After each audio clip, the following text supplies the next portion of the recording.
Okay, I am here with the fabulous Susannah Nix, who she's one of those the author friends that I didn't know I was going to make quite so fast or so easily. We happen to be colleagues in Smarty Pants Romance, which is Penny Reed's imprint, publishing imprint. And the first time we met, it was like we'd been friends.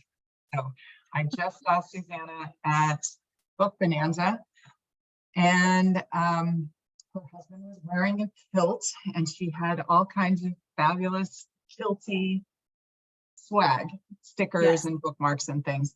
And because my son is a bagpiper and has a collection of several kilts, and we go to Highland Games as a result, that of course immediately attracted me, and we started talking about this new book that's coming out. So when Susannah sent out an email saying, anybody around to help me promote this book, I was like, yes, please, because I am excited about any book that features men in kilts.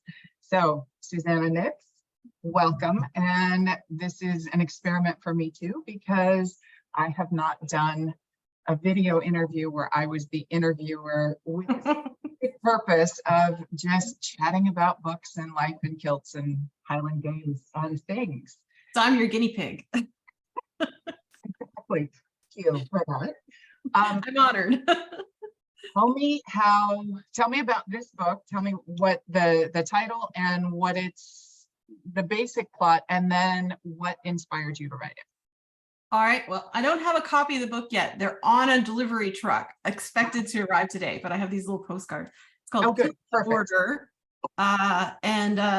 It is a small town rom-com about Highland Games athletes in Texas, not in Scotland, because there's actually Highland Games go on all around the US, and there's a ton of them here in Texas. And my husband used to be a Highland Games athlete, which is what inspired me, because I used to follow him around to all of his Highland Games competitions around the state. And I thought, athletic guys in kilts, I feel like there's something there. I think readers might be interested in that. Right. Exactly. As the internet can attest. Yes. Yeah. People like men in kilts. And Highland Games are particularly fun because it's such a laid back kind of sport. It's like an all day thing, and you have to do all of the events. I think there's 8 or 9 events. Don't quiz me on that. And so everybody does every event. And so it takes forever. And they're out there usually in a park or at a festival. Sometimes it's at a Ren fair. And people bring coolers of beer, and they're like drinking beer in between throws. And it's a fun, laid back kind of a sport, as opposed to like a really intense competitive kind of a sport. I mean, the guys take it seriously too, but it's a fun thing. Like, you can literally just show up, and they usually have a clinic at the beginning of the day. And if you just show up as a complete amateur, they will give you like a quick sort of tutorial, and you can just go out there and throw. So it's really fun. That happened to a friend of ours. Her brother is a bagpiper, and so I'm definitely connected on the music side of things. And Highland Games, I think we had been to one before Logan joined the pipe band. He was piping, but he was like little 12-year-old piper. The cutest kind. Right, exactly. But this, our friend's sister I think she's in her 30s, and she's like, I've always wanted to do Highland Games. Like, I show up at Aaron's piping things, and it's like, I want to go do that thing. And then she went over and talked to some of the athletes, and they're like, yeah, bring a kilt, come and join us tomorrow. Yeah, they'll drag you out onto the field if they can talk you into it. They love getting new people. Which is a really great community. And it's one of my favorite things about any small town or community-based thing as far as storytelling, because you have more opportunity than just your main characters. You have all of these ancillary characters that you can build up your world. What is your favorite thing about your hero in this one? Well, he's a firefighter, so that was a lot of fun. So I got to do a lot of research into firefighters, and he's a really nice guy, but he has a bit of a dark past that he's keeping hidden. So he's kind of hiding a secret from even his closest friends. And so that's a really fun thing to write when you know more about the character than the readers know, and they kind of slowly figure it out. You can kind of tease them about, what is hiding in his background. But it's a friends to lovers. They're actually roommates and brothers. It's a brother's best friend too. So the heroine lives with her brother and two of his friends, who are the three guys are all Highland Games athletes, and she's like a total sort of book nerd kind of person. She has a Bookstagram account, and she loves romance, and she's a virgin looking to lose her virginity at 28, and decides that her roommate is a good candidate to help her out with that. What could possibly go wrong? Exactly. But it's a trope that I love, and I've never written it before. The whole sort of love lessons in seduction kind of trope. And so I had a lot of fun writing that. And he's a really good guy. Like he is a good candidate for it. So he takes it seriously and does right by her. Okay, and did he ever have even the slightest inkling that he could be attracted to her before this question was raised? No, she did not ever suspect that he could possibly be attracted, because he's a kind of a playboy, right? Like he's a rakish kind of, that he doesn't have relationships. He doesn't let people get close to him except his friends. So she's close to him, but all the women he sleeps around with, he doesn't ever let them get close to him. So she has a little bit of an advantage. Right, exactly.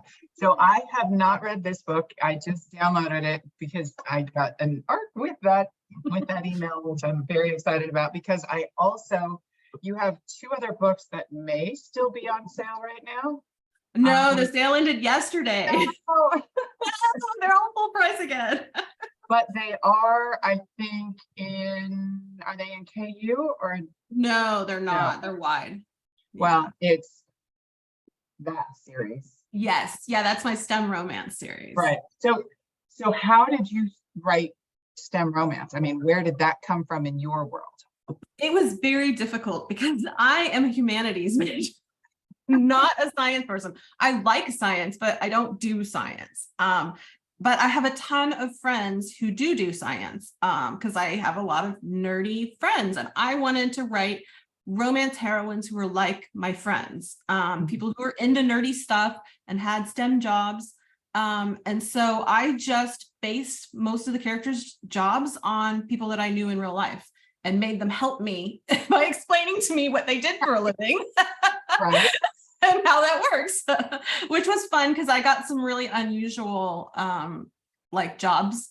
Like one of my friends is a marine biologist who studies whale earwax, which is just not something you could make up. Like, I mean, as one does, right?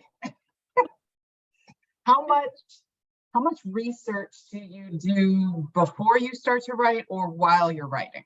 Because as you know, research is a giant passion of mine. So yes, and it's sort of a procrastination trap for me. Yeah.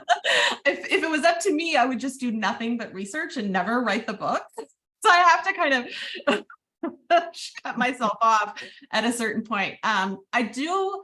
It depends on the book. Like if it's like the newer books, these are small towns set in Texas, and I know Texas pretty well. And I give the heroines jobs that don't require a ton of research, and the jobs aren't so much the focus of the story usually.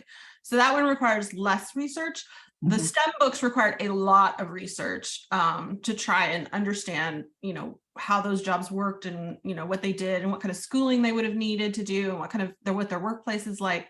But I sort of research everything. Like I try to get everything as realistic as possible. So, I'll go on Zillow and I'm picking out houses and apartments that are, to describe like someone who has this job, how much money do they make? Where can they afford to live? What kind of car can they afford?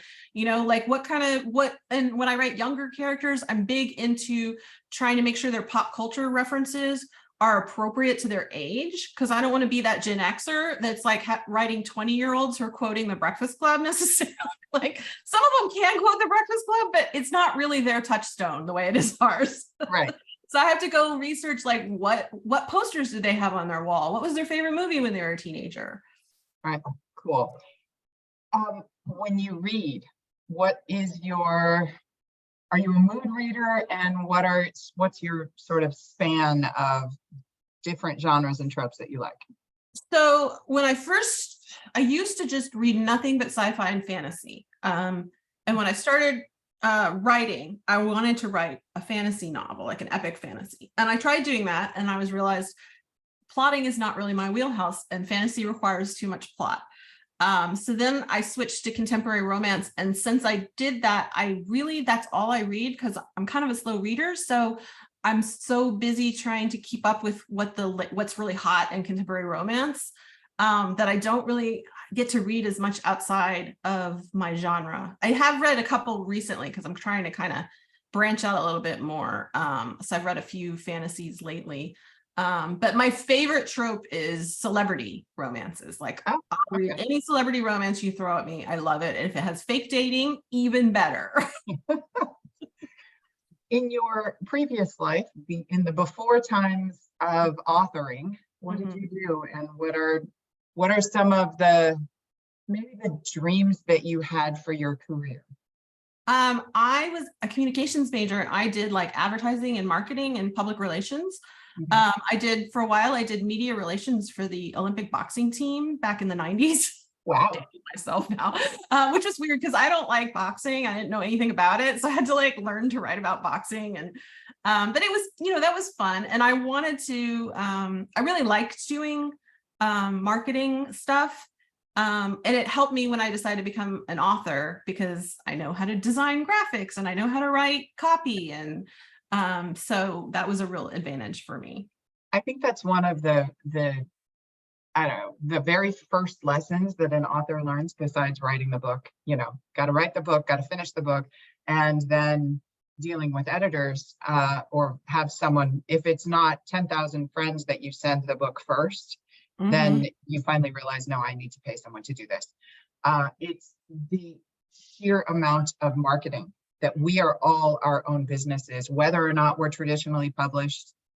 We have to be our own businesses, and traditional publishers are not going to just pluck a random book out of the slush pile and say, yes, we will publish you. They are looking at everything. They're looking at your social media. How much do you bring to the table besides your story? It's a very different landscape than I think, at least I assumed it was back when I was little and said, oh, I always want to write a book. And it took until I was in my 40s before I did. Yeah, same. Yeah. Yeah, I tinkered for a long time writing a lot of different things. And it took me, I think, 3 books before I actually finished one. So I call it a put up or shut up moment. Did you have a put up or shut up moment about actually, like, it's time, I got to do this?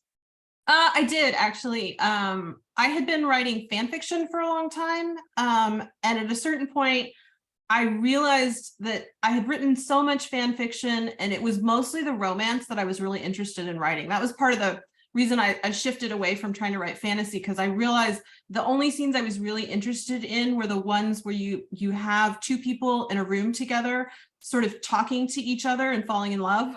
That's all I wanted to write. Right.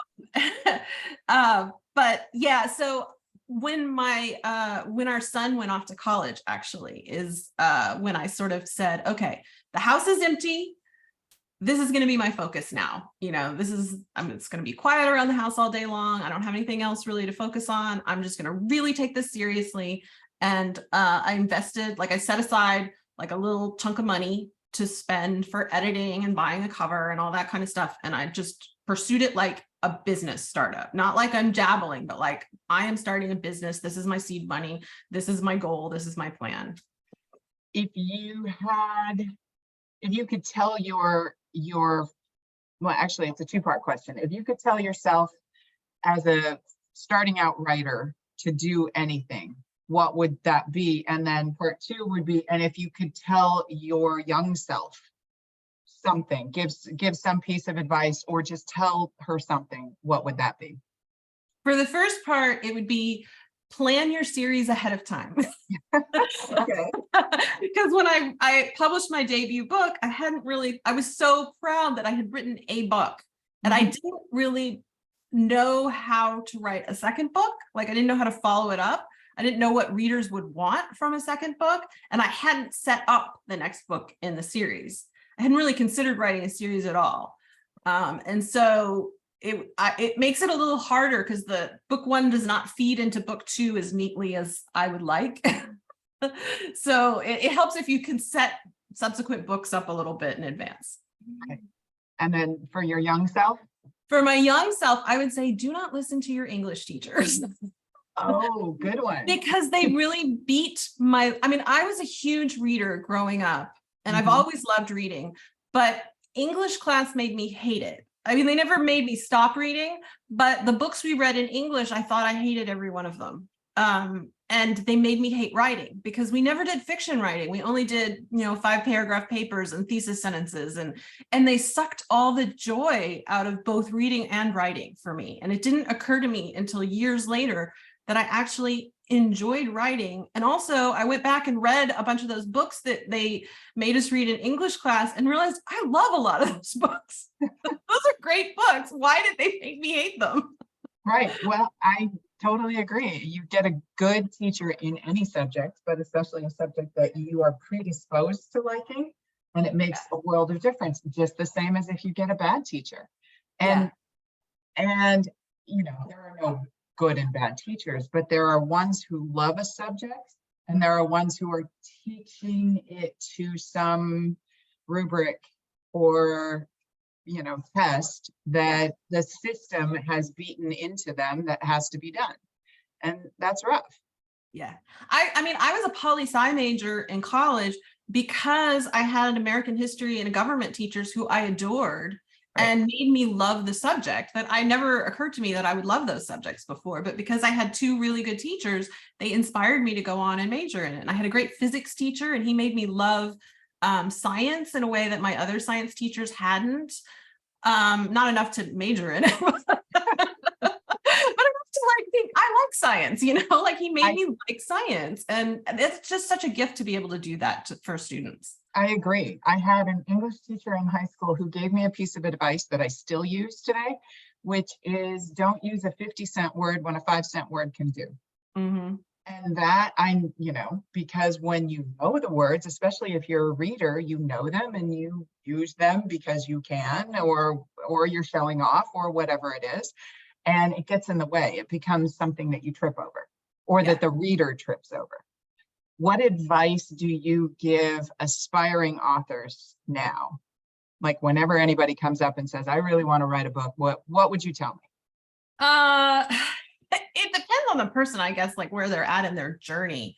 If they're just interested in writing, then I would say focus on the character's emotional journey and don't get too distracted by plotting or writing perfect prose, because perfect prose is not actually what makes people fall in love with your story. No. It's a story that people connect with emotionally. And so really that's the sweet spot that's the hard part. Right. But if it's something where if they're actually serious about publishing, I would say, think about how you're going to market this book.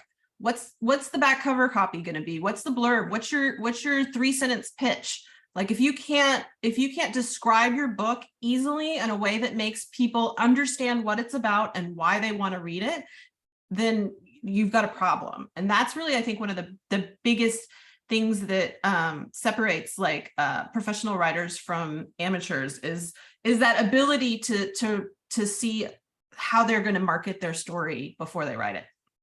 Again, which goes to the point of we are all running our own small business, and we suddenly have to become marketing experts. In film, because I came from screenwriting. And if you think about trailers, it's either the 5 big bangs of the trailer, or it's the elevator pitch of the screenwriter to the executive that they happen to step into the same elevator. Yeah. So, I did develop an elevator pitch for my first book, which I can do on a single breath without a pause. And now it's kind of a fun joke at a signing or something. I'm like, you want the elevator pitch? Because I can do it without breathing. See, that's impressive. I never got good at that because I'm not good at being put on the spot. And it's hard to condense a story. Like you write 100,000 words and then someone's like, okay, describe it in 10 words. Well, and I don't have an elevator pitch for something like Death's Door, which is the shortest book that I've written. It was my COVID novella, and it started with an idea. And so when I'm telling someone about that story, I just give the opening sentence. The first time I met Edgar Allan Poe was the night he walked into my bar. See, that's And- perfect. Right. So, Everything I need to know about that story. and the fact that it's set in contemporary Baltimore and the bar is owned by a Black woman. Yeah. I mean, that gives you a little bit of like, oh, okay, this is going to be something. It's a hook. It's a good hook. What's the story maybe I should say, what character have you not yet written who's been sort of talking back here? Is someone that you have a story in mind? That's hard because I've written so many books at this point. I feel like I've used up all of those characters that were lurking in the back of my head. I have a file of notes for a superhero story that I will probably never write because it's just not, superhero romance is not it's not much of a genre. But I disagree, because there's no such thing as or there is a such thing, I should say, as superhero in contemporary fiction. So it's just superhero behavior, and someone who espouses those things that you expect a superhero, from the torture to the good deeds. And you can create superheroes in contemporary that doesn't have anything to do with magic or magical realism. Yeah, it's funny because part of the reason I love superheroes and I love superhero movies. And so when I was writing fan fiction, I wrote a lot of Marvel and sort of DC TV show fan fiction. And those are huge in the fan fiction community. People love that stuff. Like Marvel fan fiction is a giant audience. So it's kind of weird to me that like there's not really like, you've got this huge paranormal and fantasy romance and sci-fi romance, but where are the superheroes in romance? Like literal superheroes, like with superpowers. Like it's kind of funny that it's just not something that's crossed over yet. It would require a little bit more plotting, I think, than I probably want to actually write, but I have like a file of notes that when I just want to kind of play around, I'll just go sort of brainstorm and make more notes and fantasize about writing it. I don't know that I'll ever write it though. All right. So combine your love of celebrity with your superhero, and you have an actor playing a superhero on TV. And so as he's on, or she is unfolding in the plot on TV, the same thing is happening in their real life. Yeah. Just something to play with. Okay, tell me when the book comes out and where people can find it, and what do you want them to take away from reading this book? That was the hard question.